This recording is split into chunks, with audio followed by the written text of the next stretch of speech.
따라하시면 됩니다. 자, 구호 준비. 재미있는 성경 이야기 캐스켓 MT. 야, 좋습니다, 좋습니다.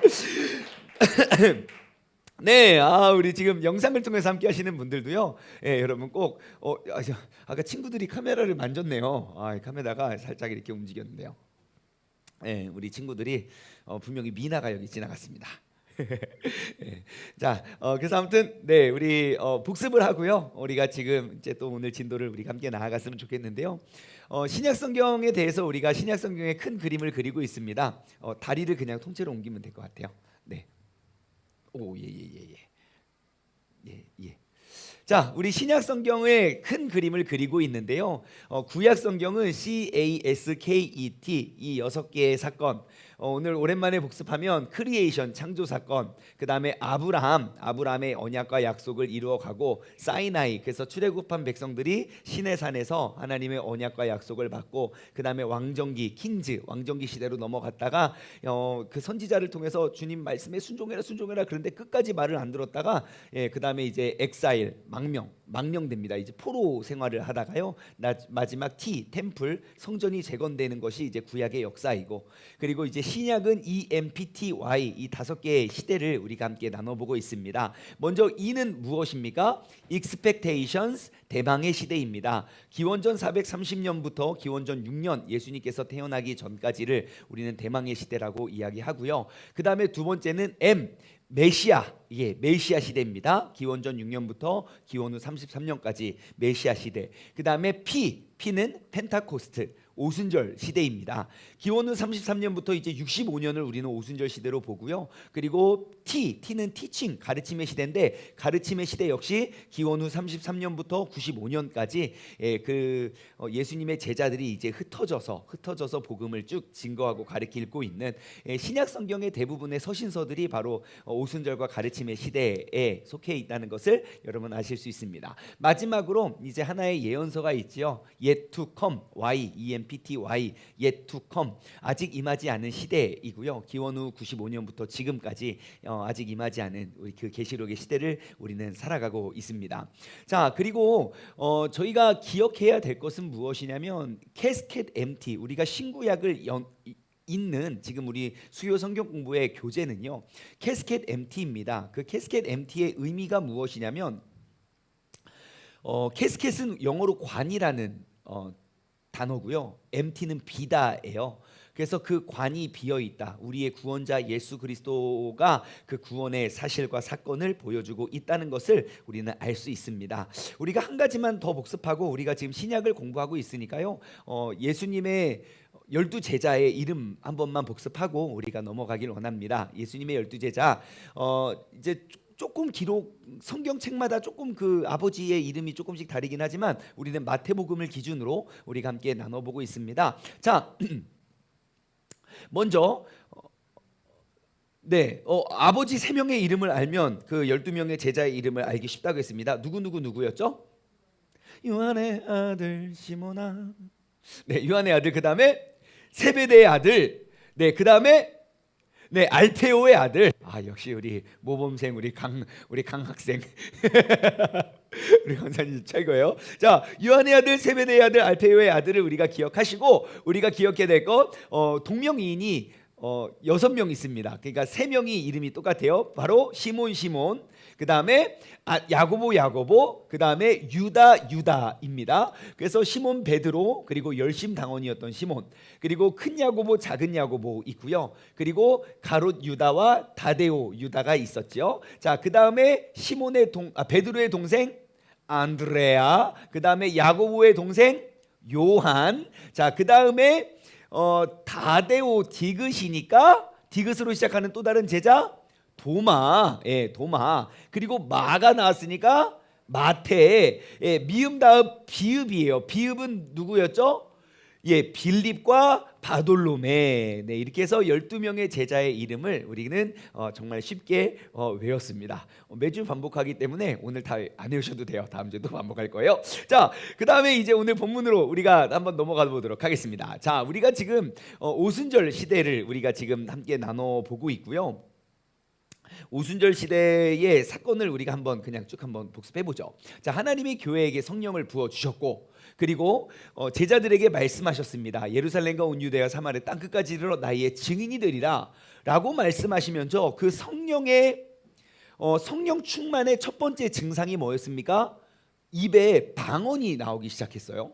그리고 그러니까 불의 혀가 갈라지는 것이 보여졌고, 그 혀라는 단어는 언어를 의미한다고 말씀드렸어요. 그리고 났더니 진짜 성령 충만했던 사람들이 성령에 의해서 방언을 말하기 시작했고, 그들의 방언은 전 세계에 흩어져 있던 모든 사람들이 다 알아들을 수 있는 언어였어요. 그것은 무엇을 말합니까? 이제는 유대에 있던 그 복음이 이제 온 유대와 사마리아 땅 끝까지 이르러 증인이 되고, 그 복음은 이제 확대되고 확장될 것이라는 것을 우리는 알 수 있습니다. 자, 그래서 이제 증인이 되어야 된다. 그 다음에 이제 예수는 높임 받으신 주님의 아버지로 이제 예수님께서는 승천하셨고요. 자, 그 다음에 이제 오순절에 모든 민족에게 성령이 충만하게 임했습니다.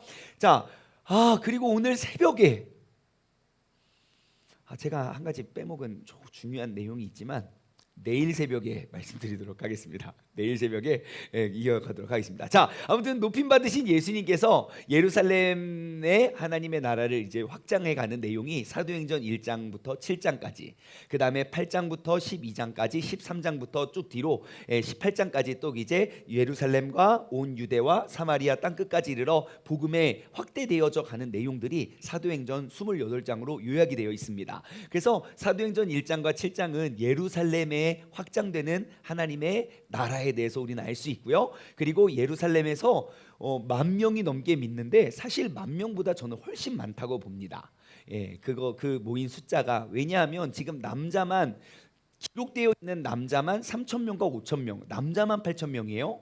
그러니까 10,000명은 부인만 더해도 벌써 8,000명에 16,000명이고, 노인과 어린 아이들까지 포함하면 엄청난 숫자입니다. 그래서 온 동네 그런 이제 큰 부흥이 임했고요. 그리고 하나님이 그리스도에 대해서 말씀된 것들을 이제 성취하시고요. 그 다음에 스데반이 예수님께서 메시아임을 선포하고 이제 돌에 맞아 죽고, 그때로부터 이제 큰 핍박이 임하게 되었습니다.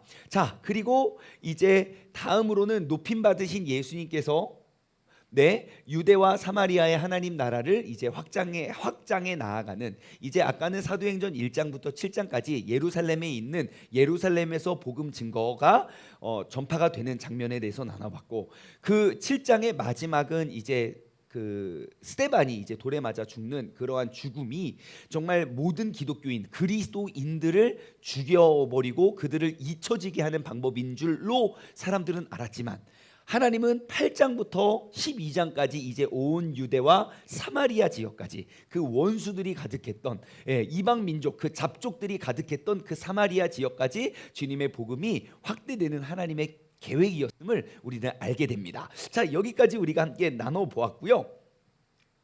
자, 오늘은 이제 드디어 바울이 등장을 합니다. 함께 읽어볼까요? 지금 영상을 통해서 함께 하시는 분들도 화면 보시면서 크게 따라 하셔야 됩니다. 자, 시작. 바울이 이방인을 향한 사도로 위임이 되다. 지금 사도행전 9장의 내용이고요. 역사적으로는 기원 후 34년경입니다. 자, 사도 바울이 사도로 위임을 받습니다. 여러분, 예루살렘과 온 유대와 사마리아와 땅 끝까지 이르러 나의 증인이 되리라 라는 말은 무슨 말이냐면요, 우리가 지금까지 지켜왔던 예루살렘 민족, 그 유대 민족이 지켜왔던 모든 율법이나 고정관념이나 문화나 그들의 사고방식을 이제는 깨뜨려야 된다는 것입니다.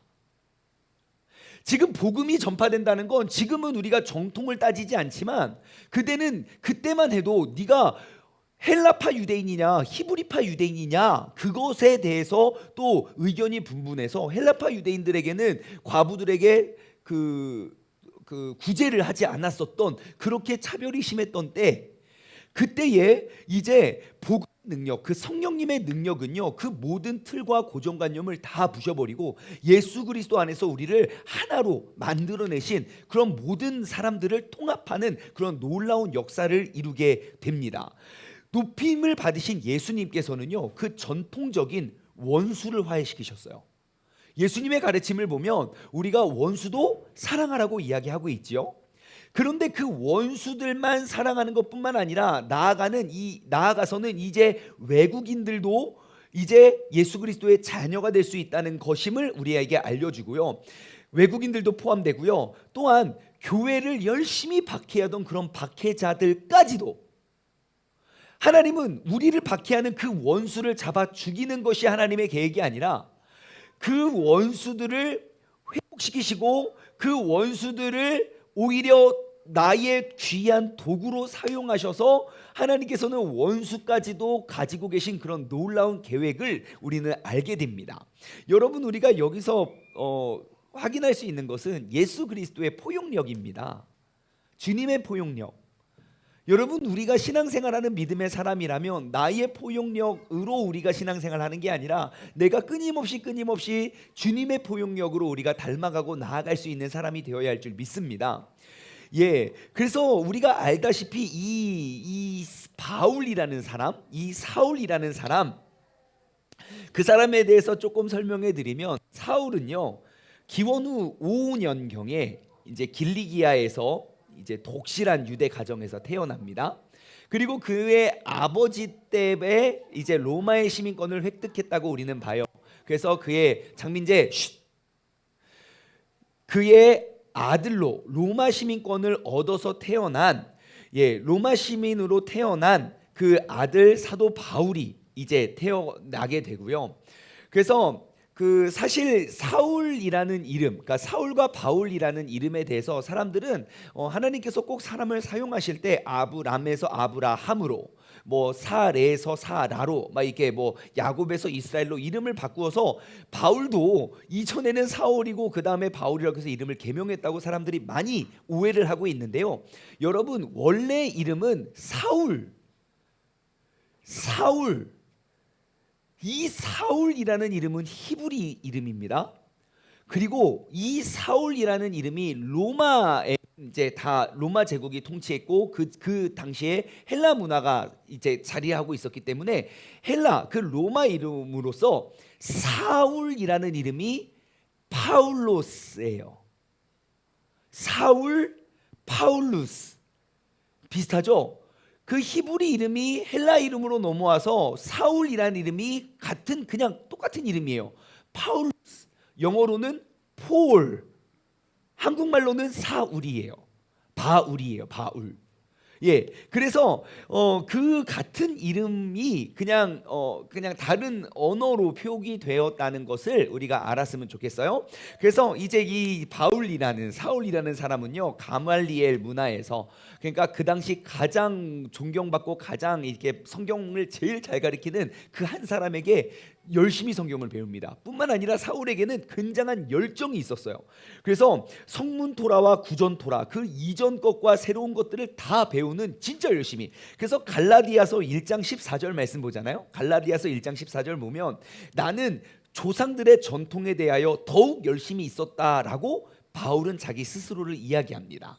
그 열심을 가지고 정말 성경을 열심히 배웠는데, 그래서 이제 세상을 보니까 사람들이 다 우상에 푹 빠져 있고, 그러면서 지금 예수가 그리스도라고 말하는 그것들을 인정할 수가 없는 거예요. 왜냐? 율법을 안 지키거든요. 예수님은 그 율법을 완성하러 이 땅에 오신 분인데 그것이 용납이 되지 않는 거예요. 그래서 내가 배워왔던 그 열심을 다해서 예수를 그리스도라 믿는 사람들을 다 잡아 죽이고 핍박하는 사람들이 되지요.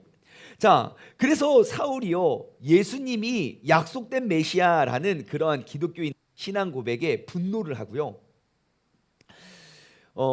그래서 이제 그 당시는 신성모독이라는 죄가 십자가에 달릴 만큼의 이제 큰 죄임을 그들이 알았기 때문에 이제 정말 헌신적으로 예수님을 믿는 사람들을 다 잡아 죽이는 일에 앞장섭니다. 그 당시 사울의 나이가 20대 후반 정도 됐다고 봐요. 자, 그래서 이제 그 열심을 가지고 이제 공문을 받아다가 다메섹으로 떠납니다. 다메섹으로. 그 지금 사울이 있던 곳에서 다메섹으로 떠나는 것은요 240km의 머나먼 여정을 떠나요. 예, 그러니까 240km면 이게 보통 열심을 가지고 떠나가기는 어려울 거예요, 그죠? 예, 그래서 다메섹으로 가다가 막 자신감이 충만해가지고 가서 다 죽었어. 예수님 믿는 사람들 이제 내 손으로 다 죽일 거야. 너희들 그냥 넘보지도 못하게 내가 할 거야. 그래서 다메섹 도상에 거의 다 다다랐을 쯤에 갑자기 하늘로부터 밝은 빛이 확 비칩니다. 그러면서 그 같이 있던 사람들 중에 바울만 그 음성을, 그 주님의 예수님의 음성이 들려요. 사울아 세울아 네가 어찌하여 나를 박해하느냐 그래요. 어찌하여 나를 박해하느냐 그래요. 이게 조금 이상해요. 왜냐하면 여러분 바울은 예수님을 만난 적이 없어요. 여러분 바울이 예수님 박해한 적 있습니까? 아니에요. 바울은 예수님을 박해한 적이 없어요. 그러니까 사울이 누군지도 모르고 대답을 하죠. 누구시니까 그래요. 그러니까 나는 내가 박해하는 예수다 그래요. 그러니까 이 고백 속에 우리는 그 주님의 놀라우신 은혜와 섭리를 우리는 발견할 수 있습니다. 여러분, 내가 믿음을 지키기 위해 헌신하고 내가 양보하고 내가 참고 인내하는 그런 모든 것들, 주님께서는 너의 일이고 나의 일이라고 생각하지 않고 그 모든 것들이 나의 일이라고 생각을 하세요. 분명히 사울은 예수님을 박해하는 게 아니라 예수님을 믿는 사람들을 박해했는데 예수님께서는 내가 박해당하고 있는 것으로 여겼어요. 그리고 사도행전 7장의 말씀을 보시면 스데반이 죽음을 맞이할 때 예수님께서는 그의 죽음을 앉아서 그의 죽음을 맞이할 수가 없이 내가 서서 그의 죽음과 함께 있었다는 거예요. 그러니 여러분, 우리가 믿음 생활을 하시면서 나에게 있는 그러한 내가 믿음을 지키기 위해 손해보는 것, 믿음을 지키기 위해 내가 헌신하는 그런 모든 것들이 꼭 나와 함께 예수님께서 함께 하신다는 사실을 여러분 꼭 인식하시고, 지난 주일날 말씀 나눴던 것처럼 그 하나님의 시선을 여러분 꼭 기억하시기 바랍니다. 예, 그 분노의 순간에, 억울함의 순간에, 그 고통의 순간에, 그러한 모든 순간에 꼭 나를 지금도 지켜보시는 그 하나님, 그 예수님의 시선을 우리가 꼭 느꼈으면 좋겠습니다. 그래서 그가 눈이 멀어요. 그렇게 열정적이고 능력 있고 똑똑하고 막 잘난 것이 많은 사울이 그렇게 잘난 게 많은 건 뭐합니까? 주님의 음성 딱 하나 들리니까요, 어떻게 되는지 아십니까? 그 똑똑새 바울이요, 아무것도 못하고 가만히 있어요. 그래서 사람들의 손에 이끌려서 다메섹에 들어갑니다. 그러니까 아무리 훌륭하고 위대하고 대단하고 모든 것들을 다 갖춰도 아무것도 할 수 없는 그러한 사람이 한순간 돼요. 근데 이것은 사울만 그런 게 아닌 것 같아요. 우리 주변에도 찾아보면 되게 많아요. 정말 열심히 내가 성공을 위해 혹은 명예를 위해 모든 것들을 위해서 내가 열심히 쫓다가 예를 들어 아파버리면 아무 소용이 없는 거예요. 그러니 우리가 그 하나님을 배제하고 하나님을 무시하는 삶을 살아가는 것이 아니라 항상 그 나에게 이 모든 것들을 계획하시고 말씀하시는 그 하나님의 손에 이끌려서 우리가 살아간다면 여러분, 우리는 진짜 세상 속에서 근심할 것이 전혀 없는 줄 믿습니다. 자, 그래서 그 다른 사람의 손에 이끌려서 다메섹으로 향하고요, 그곳에서 3일 동안 금식을 합니다. 자, 금식을 하고, 이게 이제 사도행전 9장, 우리가 한번 15절과 16절 말씀 한번 찾아볼까요? 사도행전 9장 15절과 16절. 자, 되게 두렵고 떨리는 그런 고백이 여기 들려지게 돼요. 사도행전 9장 15절과 16절 말씀 보면요, 이렇게 하나님께서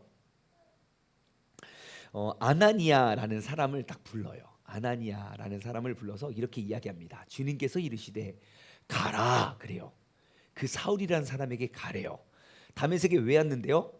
예, 나 같은 사람을 잡아 죽이기 위해서 공문을 들고 왔는데, 소문 다 퍼졌는데 그에게 너의 발로 가래요.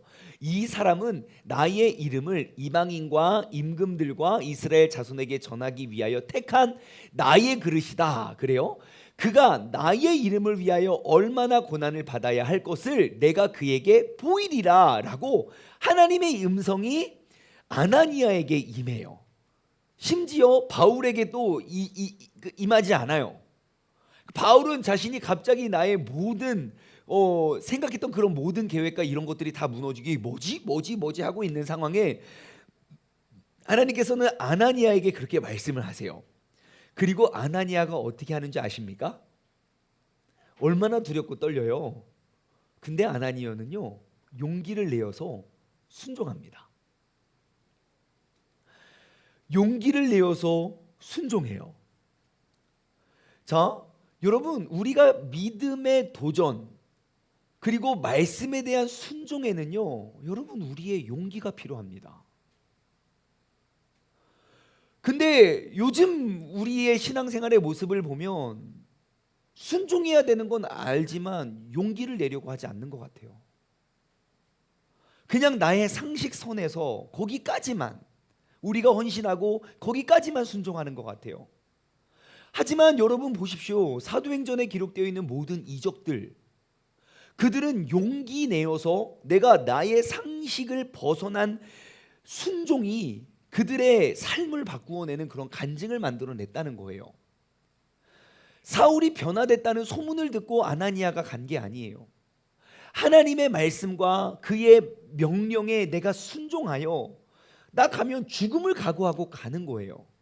하지만 그것이 주님의 말씀이라면 나의 고정관념과 나의 선입견을 다 뒤로 제쳐두고 내가 주님의 말씀에 순종하여 주님의 말씀에 의지하여 내가 깊은 곳에 그물을 던지겠습니다. 예수님을 따랐던 제자들이 다 그러합니다. 한번 돌아보십시오. 주님께서 내게 요구하신 그 주님의 뜻을 이루기 위하여 내가 용기 내어 순종한 것이 무엇 있습니까? 근래에 분명히 주님께서는 이 지역과 이 시대와 또 나의 삶을 통하여 행하시고자 하시는 그런 많은 계획이 있을 거예요. 우리에게 시시때때로 시시로 때때로 우리에게 요구하실 거예요. 사랑하는 아들아, 사랑하는 딸아, 이런 교회 이렇게 해보면 어떻겠니? 이 사람에게 나아가는 거 어떻겠니? 이러한 봉사를 해보는 거 어떻겠니? 이러한 열심을 다하는 건 어떻겠니? 순종해야 되는 건 알지만 우리가 용기가 나지 않아요. 그래서 하나님의 뜻이 이루어지는 그런 성취에 대한 간증보다 그냥 내가 알고 있는 내 고정관념 안에서의 하나님의 그 작은 은혜만 우리가 누리고 있지는 않나 싶습니다. 우리가 다시 한번 이 오순절 시대를 공부하면서 여러분 용기가 있는 그러한 순종의 사람들 되기를 주님의 이름으로 소망합니다.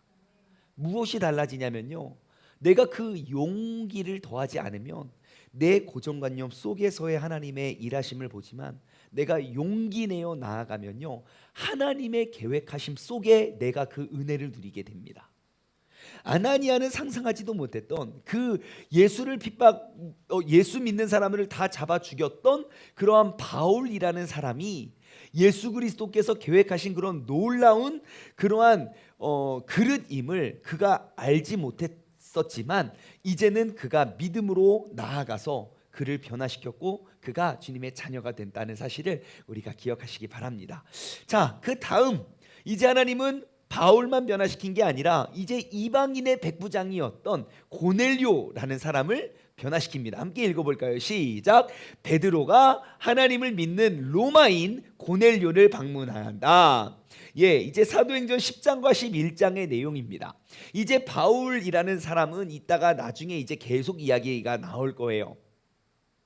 하나님의 계획 속에 이제 그러한 사람을 이제 부르셨고 이제 그에게 역사하시고 일하시는 모습들이 쭉 나오게 될 건데, 하나님은요 이제 고넬료라는 그러한 이방인을 그를 변화시킵니다. 그래서 이제 베드로에게 이제 사도행전 10장과 11장 보면요, 이제 고넬료라는 사람이 등장을 하는데 이 사람은 가이사랴에 주둔했던 이달리아라는 그 부대에 근무했던 그런 이제 직업 군인입니다. 근데 이제 고넬료라는 사람에 대해서 사도행전 10장 2절은 어떻게 소개하고 있냐면 그 고넬료는 하나님을 경외하는 사람입니다. 그래요. 비록 이방인이지만 하나님을 경외했던 사람입니다. 자, 그런데 이제 그 이방인들이 하나님을 믿는다는 것, 그 이방인들을 용납한다는 것은 참 쉬운 일은 아닙니다. 왜냐하면 똑같이 고넬료라는 이방인도 회당 예식에 참여했고요. 그리고 살아계신 하나님께 기도를 했고요. 그리고 성경의 그런 윤리적인 가르침을 그들은 따랐습니다. 하지만 그들은 할례 의식을 따르지 않았어요. 그러니까 야, 니네는 할례도 할례 받지 않았는데, 니네가 무슨 하나님의 아브라함의 자손이야? 이렇게 나와버리는 거예요. 또한 음식의 문화가 너무너무 달라요. 너희가 아브라함의 후손이라면, 모세의 자손이라면, 다윗의 자손이라면 너가 이러한 그 음식 그거 다 지켜야지. 안 지켜요. 또한 그리고 유대의 절기력, 그 유대인들이 지켜왔던 그러한 나라의 그런, 그러니까 예를 들어 명절 같은 거예요. 왜냐면 우리는 나라도 다르고 문화가 다르기 때문에 우리가 뭐 중국에 있는 명절을 다 지킬 필요가 없잖아요. 근데 그런 것들을 지키지 않으니까 인정을 해주지 않는 거예요. 그러니까 그런 많은 문화와 그러한 습성의 차이 때문에 그들이 굉장히 어려움, 그러니까 그들을 포용하는 것조차 굉장히 어려웠습니다.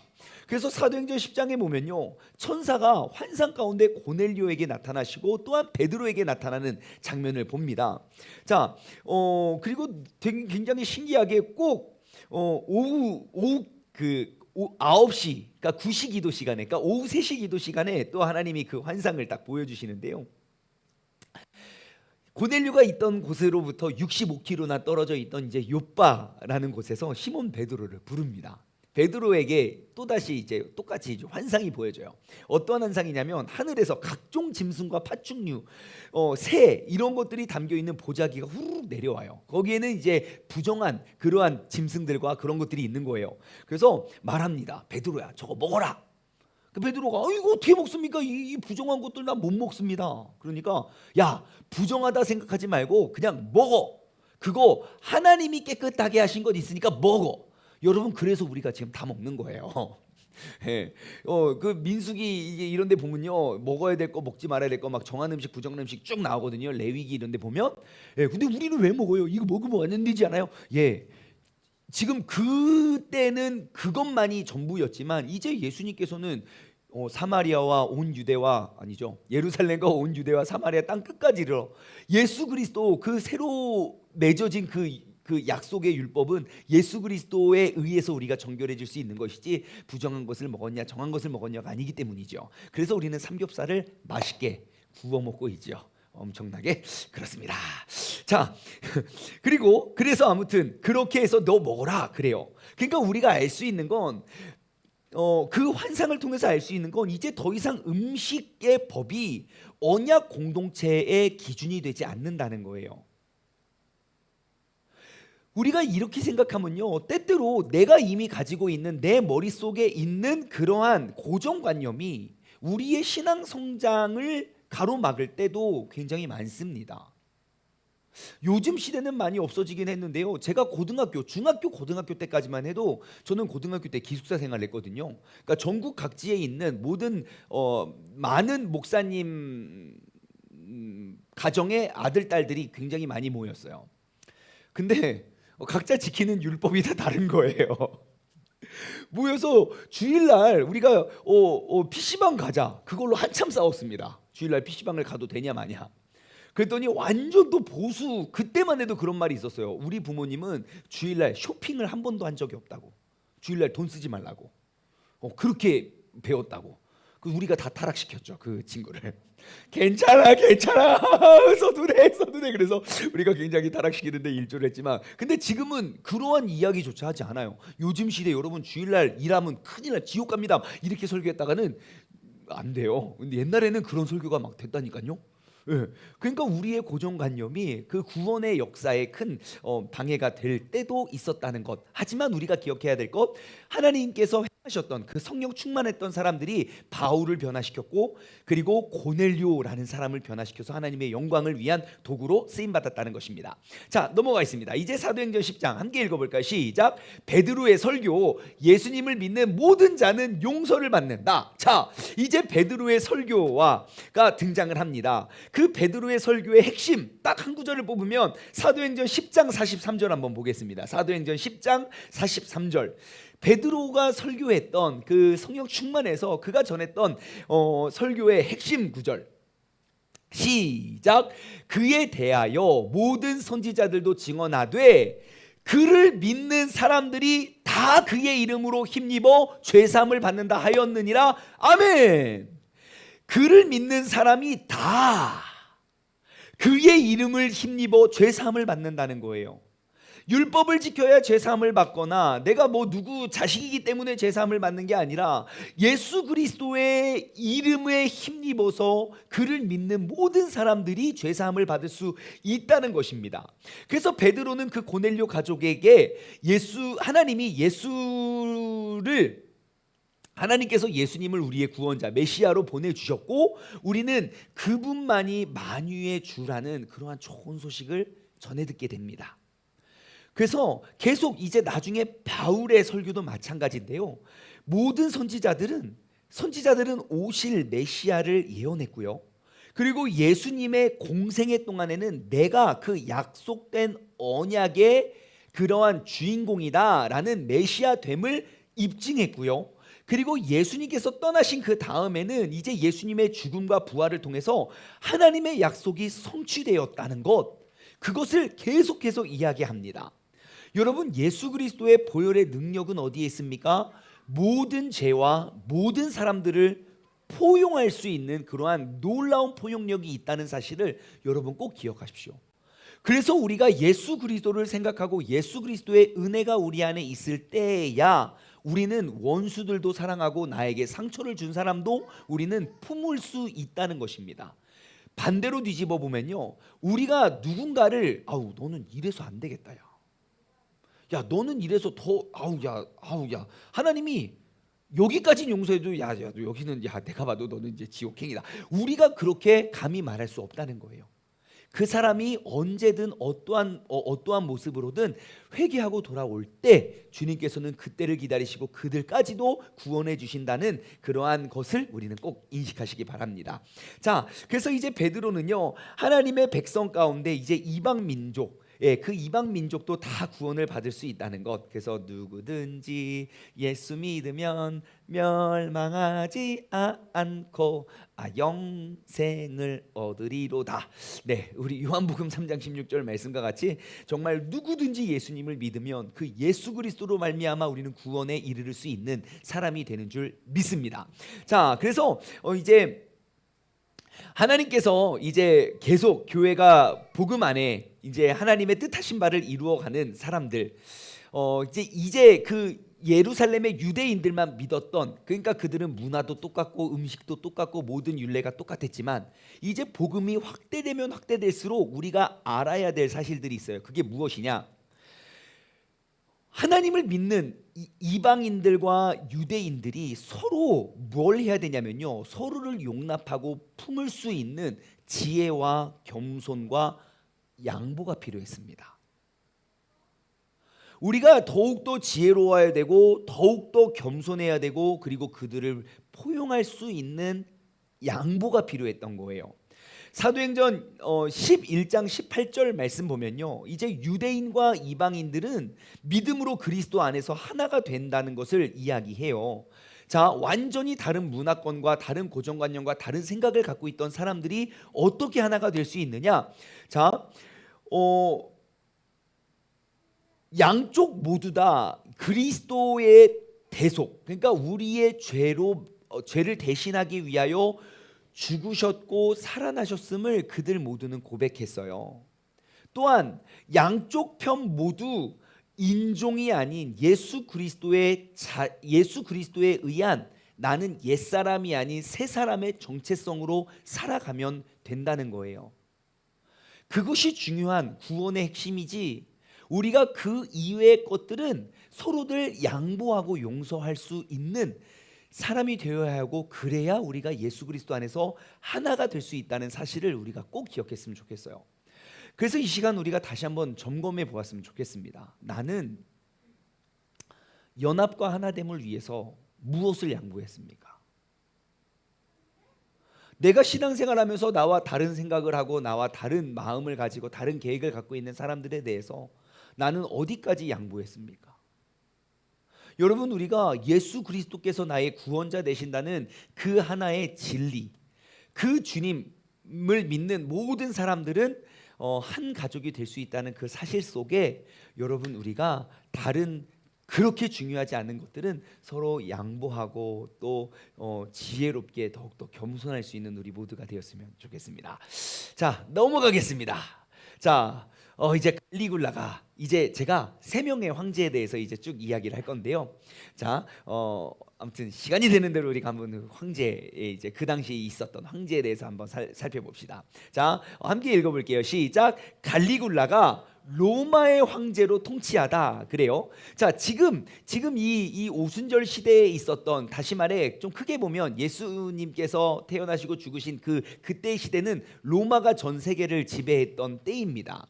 그래서 이제 로마의 황제로 이제 유다는 그 예루살렘은, 그러니까 오늘날 이스라엘은 그의 속국이었거든요. 자, 그래서 이제 갈리굴라가 이제 로마의 황제로 통치를 하게 됩니다. 갈리굴라, 여러분 이 정도의 이름은 기억했으면 좋겠어요.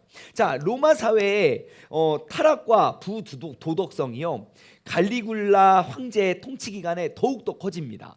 그래서 기원 후 37년에서 41년, 연도도 우리가 대충 한번 어느 정도고 누군지는 알기 위해서 37년에서 41년에 보면요, 갈리굴라라는 그 황제, 이 사람의 풀네임은 이렇습니다. 가이우스 율리우스 카이사르 아우구스투스 게르마니쿠스, 이게 이름이에요. 다시 한번, 가이우스 율리우스 카이사르 아우구스투스 게르마니쿠스, 역사에 나와 있는 이름입니다. 자, 아무튼 그의 별명이 갈리굴라예요. 예, 그래서 기원 후 12년도에 태어났고, 그 아버지로부터 이제 작은 장화라는 별명, 그 갈리굴라라는 별명을 얻게 되고, 우리에게는 이제 갈리굴라라는 이제 별명을 알려져 있는데요. 기원 후 37년에 이제 디베리오 가이사가 이제 죽은 후에 이제 갈리굴라가 이제 황제가 됩니다, 로마에. 자, 그래서 이제 황제 자리에 딱 오르자마자 2년 동안은 굉장히 좋은 사람으로 이제 이렇게 살아가요. 굉장히 이제 사람들에게 이제 적극적으로 이제 사람들을 도와주고 막 이렇게 착한 사람인 줄 알았는데, 이제 그렇는데 갑자기 이제 2년 후에 갑자기 사람이 탁 돌변을 한 거예요. 자신의 세력과 힘을 딱 얻고, 이제 그때부터 이제 사람이 완전 뒤집어져 가지고 온갖 부도덕한 모습과 온갖 성적인 부도덕은 이제 극에 이릅니다, 황제가. 그래서 이제 그 갈리굴라라는 사람이 이전에는 그냥 뭐 이게 이름 없이 그냥 이렇게 지내다가 이제는 자신의 이름을 가장 높은 곳에 막 일으켜 세웁니다. 그래서 자신의 개인의 명성을 높이는 데 치중하는 삶을 살아요. 이전에 아하수에로라는 왕이 그의 저명한 이름을 뛰어넘기 위해서, 그 에스더 때 있었던 아하수에로 왕을 뛰어넘기 위해서요, 온갖 많은 이제 부도덕한 일들을 합니다. 그래서 이제 자신의 힘을 과시하기 위해서 무작위로 정적들의 사람들을 죽이기도 하고요. 한 번은 어떤 경기를 이렇게 보고 있는데 자신이 너무너무 지루한 거예요. 너무 심심하다는 이유만으로 관중들 가운데 야 관중들 중에 여기부터 여기까지 다 들어가. 그러니까 내가 너무 게임이 재미가 없는 거예요. 그러니까 야 여기부터 여기까지, 야 이쪽 지역 다 들어가. 그래서 A 섹션 다 들어가서 그냥 사람을 다 죽이기도 하고요. 미친 사람이죠, 미친 사람. 예, 그렇게 해서 명령도 내리고요. 그리고 다양한 신이나 그리고 반신반의의 그리고 본인의 모습을 이제 반절은 신, 반절은 인간의 모습인 것처럼 이렇게 이야기를 하다가 마침내 이 갈리굴라가 어떻게 하냐면요, 자신을 이제 드디어 야 내가 몰랐는데 내가 이제 깨달은 게 하나 있어. 알고 봤더니 난 사람이 아니라 신이었어. 막 그러는 거예요. 그러니까 로마 백성들이 어떻게 생각했을까요? 우리 왕이 드디어 미쳤다라고 이야기를 했을까요? 절대 그렇지 않습니다. 사람들은 다 환호했습니다. 왜요? 이제 이 나라는 인간이 다스리는 나라가 아니라 신이 다스리는 나라가 된 거예요. 미친 거죠. 그래서 자기가 이제 왕이라고. 근데 사실 그것도 문화적으로는 그럴 수밖에 없었던 게, 그 전에 있었던 로마의 황제들은 그 황제가 죽은 다음에 다 신으로 추대를 했거든요. 그러니까 갈리굴라는 내가 어차피 죽어서 신이 될 거 지금부터 신이 된 거예요. 그리고 자신이 신이 되었다고 외치니까 사람들이 막 다 막 너무 좋아하는 거예요. 신이 다스리는 나라가 되었다고. 근데 그것을 용납하지 않았던 민족과 백성이 있는데 누굽니까? 유대인들이요. 하나님 외에 다른 신이 없었거든요. 그러니까 갈리굴라가 봤을 때 유대인들 어땠겠습니까? 굉장히 꼴보기 싫었죠. 자, 그래서 이제 기원 후 40년에 자신을 신으로 섬기기를 거부했던 그 유대인들에 대한 처벌로 이제 금으로 만든 자신의 신상을 세우라고 명령을 해요.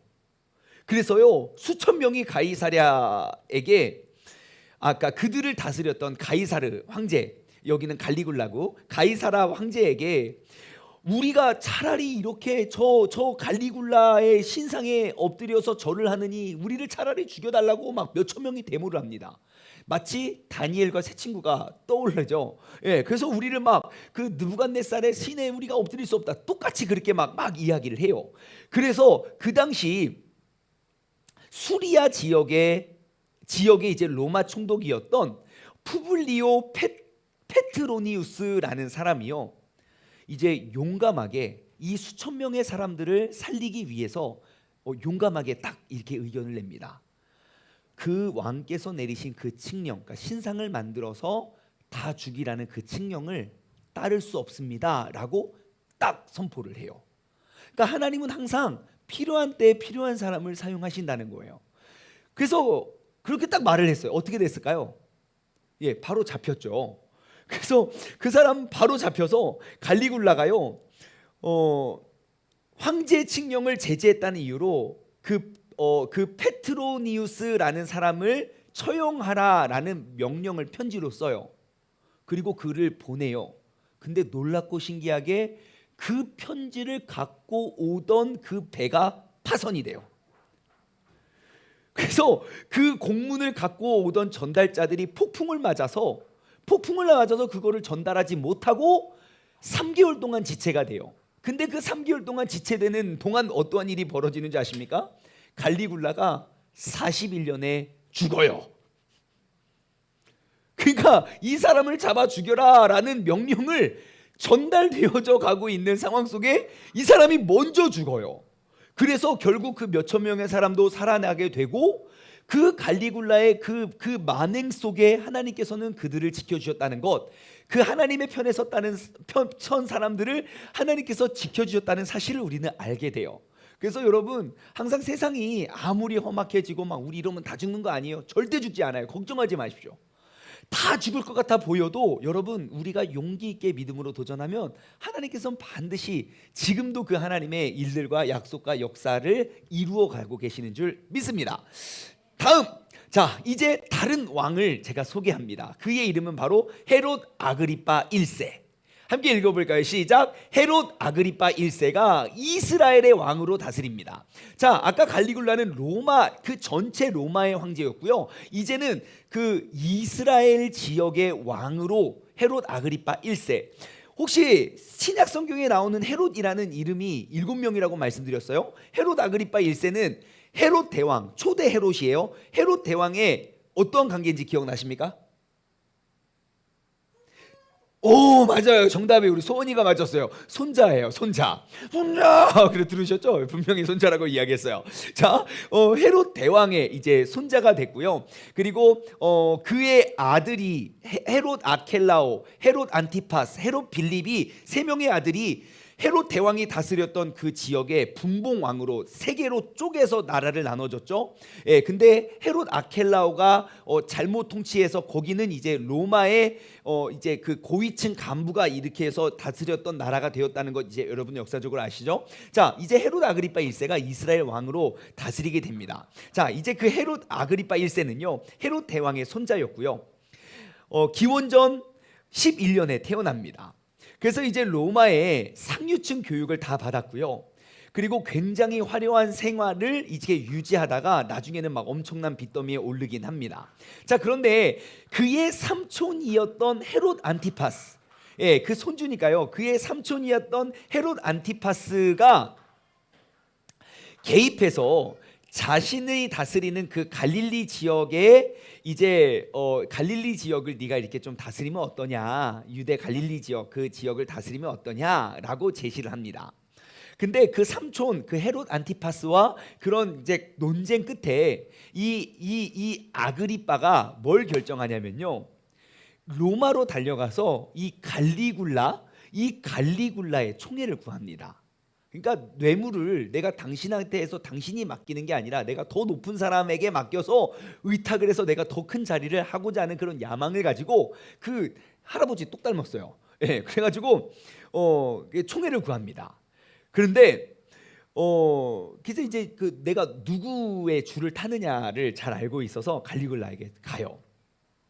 그래서 갈리굴라에게 가가지고 이제 그 카이사르는 이제 그 이스라엘 그 유대 지역을 통치했던 왕이거든요. 그래서 갈리굴라에게 가가지고 이렇게 이야기를 해요. 아우 저 가이사라 빨리 죽었고, 그러니까 가이사르 그 이전에, 그러니까 갈리굴라 이전에 있었던 대왕이 빨리 죽고 갈리굴라가 빨리 통치했으면 나는 참 좋겠는데, 이런 말을 했는데 낱말은 새가 듣고 반말은 쥐가 듣죠. 그래서 그 이야기를 황제가 들어요. 그래가지고 그 디베rio 가이사가요, 이 아그리빠를 잡아다가 감옥에 가둬요. 그리고 엄청나게 고통을 줘요. 그리고 나서 정권이 바뀌죠. 갈리굴라가 왕위에 딱 올라요. 그 다음에 누구를 찾아갔겠습니까? 아그리빠를 찾아가요. 그래서 아그리빠가 감옥에서 고통을 당하잖아요. 근데 이제 정권이 딱 바뀌자 갈리굴라가 왕이 이제 로마의 총독이 딱 되자마자 이 아그리빠를 찾아가 가지고요, 야, 너 이제 사면, 그리고 그가 감옥에서 매였던 그 감옥에서 매였던 그 족쇄의 무게와 동일한 금목걸이를 그에게 걸어줍니다. 수고 많았어.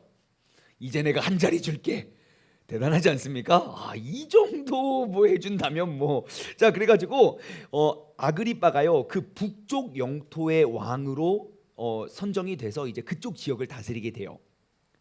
그리고 그 보상으로 이제 유다와 사마리아 지역의 영토까지 다 이 아그리빠 1세에게 줍니다. 그러니까 아그리빠 1세가 원래 유대의 북쪽 지역만 맡았는데 이제 남쪽과 더 하게 돼요. 그래서 기원후 41년에 오순절 시대, 그러니까 지금 우리가 오순절 시대 나누고 있잖아요. 이 오순절 시대가 시작한 지 이제 몇 년 되지 않아서, 오순절 시대는 33년에 시작하잖아요. 이제 몇 년 지나지 않아서 이제 헤롯 아그리빠 1세가 그 동쪽의 가장 강력한 왕이 됩니다. 그래서 이 아그리빠는 좀 그가 헤롯 대왕과 굉장히 비슷해요. 그러니까 자신의 야망, 그래서 막 사람들 되게 아부 많이 하고, 그리고 이제 자신의 이름을 높이기 위해서 막 사람들의 호의를 사가지고 막 거대한 건물 세우고 막 거대하게 방벽 쌓고 막 그렇게 보여지는 것을 너무너무 중요시 여겨서, 그래서 이제 로마의 황제에게 막 아부했던 사람이기 때문에 그 내가 통치하고 있는 그 유대인들을 어떻게 했겠습니까? 굉장히 핍박을 많이 했겠죠. 그래서 이제 박해가 계속 일어날 때 누가 죽게 되냐면 바로 야고보가 죽고 베드로가 갇히게 됩니다. 자, 여기까지만 오늘 나눌게요. 자, 오늘의 마지막이에요. 함께 읽어볼까요? 시작. 세베대의 아들 야고보가 참수를 당하고 베드로가 투옥되다. 사도행전에 나와 있는 내용인데요, 바로 12장에 나와 있는 내용입니다. 자, 이 역사를 보고 그 내용을 보면 더 재밌어져요. 자, 여러분, 세베대의 아들 야고보입니다. 우리가 이 야고보가 그러니까 요한의 형제예요. 요한의 형제 야고보를 이제 체포합니다. 자, 그래서 이 아그리빠 그 헤롯의 박해 때 야고보가 잡힙니다. 그래서 그 무교절 기간에 또한 베드로도 잡아서 가둬놔요. 그런데 여러분, 이게 좀 중요한 게 그 야고보는 참수당해요. 목이 잘려서 죽는데, 그래서 이제 베드로가 딱 투옥이 돼요. 그러니까 다시 말해 베드로도 좀 있으면 어떻게 죽습니까? 재판을 하고 참수될 그 판이에요. 그게 바로 사도행전 12장이에요. 여러분, 사도행전 12장에 베드로에게 어떠한 일이 있는 줄 아십니까? 천사가 감옥에 있는 그 베드로를 급히 불러내요. 만약에 천사가 그날 베드로를 불러내지 않았으면 베드로도 똑같이 죽었습니다. 그러니까 하나님의 타이밍이 기가 막혀요. 베드로가 분명히 하루 날이 밝고 그가 재판을 받으면요, 분명히 똑같이 참수를 당했던 그러한 핍박 속에 하나님은 베드로가 신문 받기 바로 직전 그 전날 밤 갑자기 딱 나타나서 야, 너 빨리 나와, 빨리 나와, 빨리 나와. 그래서 그를 불러냅니다.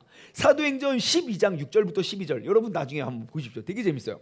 그래서 베드로가요, 나중에는 언젠가는 순교해서 죽지만 왜 여기서 천사가 그를 불러냈을까요? 왜 그때는 죽게 놔두고 이번에는 불러놨을까요? 그러니까 왜요? 그때도 살려줘도 되잖아요. 근데 지금은 왜 살려줬고 그때는 왜 그냥 순교당하게 뒀을까요? 에?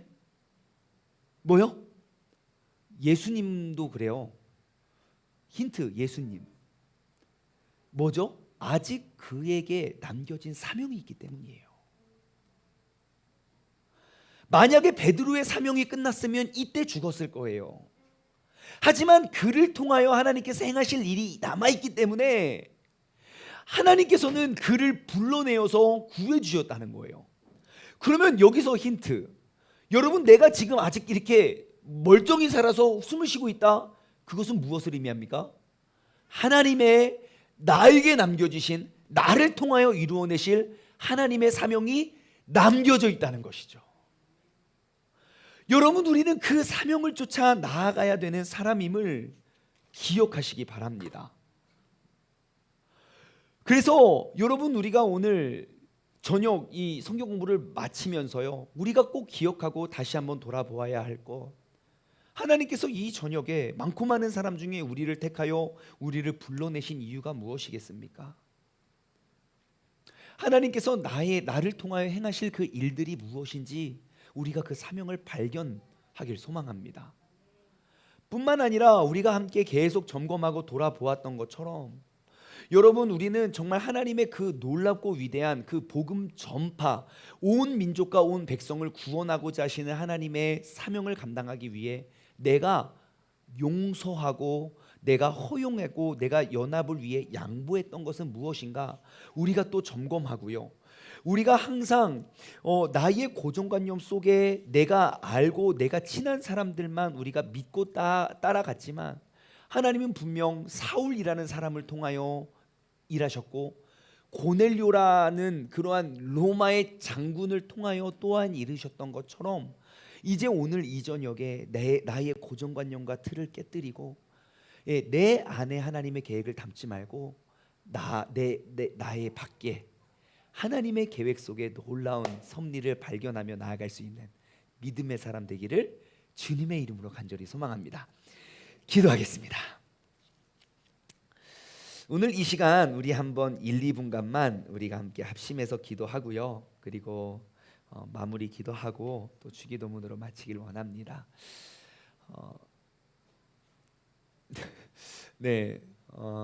오늘 우리가 기도할 때에 지금 정리해 드린 내용 한번 돌아보았으면 좋겠어요. 오늘 내가 배운 것들, 과연 하나님께서는 내게 맡겨주신 그 사명은 무엇일까?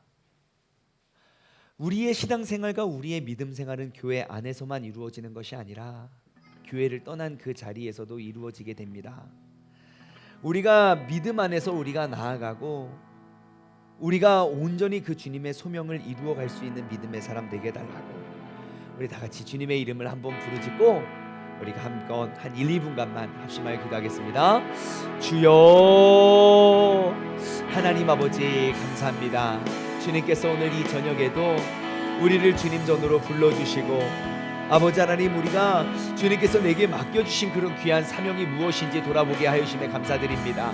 하나님, 주님께서 나를 어떠한 일터와 또 직장에 보내주신 데에는 그곳에서 주님께서 나를 통하여 행하실 일들이 있음을 우리가 고백하고, 주님께서 나에게 또 어떠한 또 일과 또 봉사의 자리나 또 나를 만나게 하여 주신 사람들을 통하여 성령이 충만한 사람들, 예루살렘과 온 유대와 사마리아와 땅끝까지 이르러 나의 증인이 되리라 말씀하신 그 주님의 은혜를 우리가 발견할 수 있는, 아버지 하나님 그 주님의 복음 전파에 우리가 쓰임 받을 수 있는 그러한 귀한 도구로 우리가 나아가기를 간절히 바라오니, 주님 이 시간 이 저녁에 우리를 불러주시고 또 그런 귀한 약속의 말씀을 허락하여 주심에 감사를 드립니다. 하나님 아버지 감사합니다. 오늘 이 저녁에도 우리가 신약 성경에 기록되어 있던 그 오순절 사건, 그 오순절 시대에 있었던 그러한 역사를 통하여 주님께서 내게 맡겨주신 그 사명이 무엇인지 우리가 다시 한번 돌아보게 해주심에 감사드립니다. 하나님, 오순절 사건에 그 예루살렘을 넘어 이제 온 유대를 넘어 사마리아를 넘어 땅끝까지 이르러 예수 그리스도의 증인이 되리라 라는 그 사명을 이루기 위해 주님께서 가지고 계셨던 그 계획을 오늘 우리가 마음속에 새기고, 지금도 그 주님 오시는 순간까지 그 사명은 이루어지고 확장되어져 갈 때 하나님, 내게 맡겨주신 사명 우리가 능히 감당하며 나아갈 수 있는 그런 믿음의 사람 되게 하여 주옵소서. 오늘 이 저녁에도, 그리고 내일 있을 그 하루와 또 다음 주까지 있을 그 한 주 동안도 우리가 그 주님의 음성을 더욱더 사모함으로 나아가게 하실 줄 기대하오며 이 모든 말씀 살아계신 예수 그리스도의 이름으로 감사하며 기도드리옵나이다. 아멘. 주기도문으로 오늘 성경 공부 시간을 마치도록 하겠습니다. 하늘에 계신 우리 아버지여, 이름이 거룩히 여김을 받으시오며 나라에 임하옵시며 뜻이 하늘에서 이루어진 것 같이 땅에서도 이루어지리이다. 오늘날 우리에게 일용할 양식을 주옵시고 우리가 우리에게 죄 지은 자를 사하여 준 것 같이 우리 죄를 사하여 주옵시고 우리를 시험에 들게 하지 마옵시며 다만 악에서 구옵소서. 나라와 권세와 영광이 아버지께 영원히 싸움나이다. 아멘. 아멘. 아멘. 하나님께 영광의 박수를 올려드립시다. 다음 주에는 이제 사도 바울의 선교 여행을 떠나보도록 하겠습니다. 다음 주에 다시 만나도록 하겠습니다.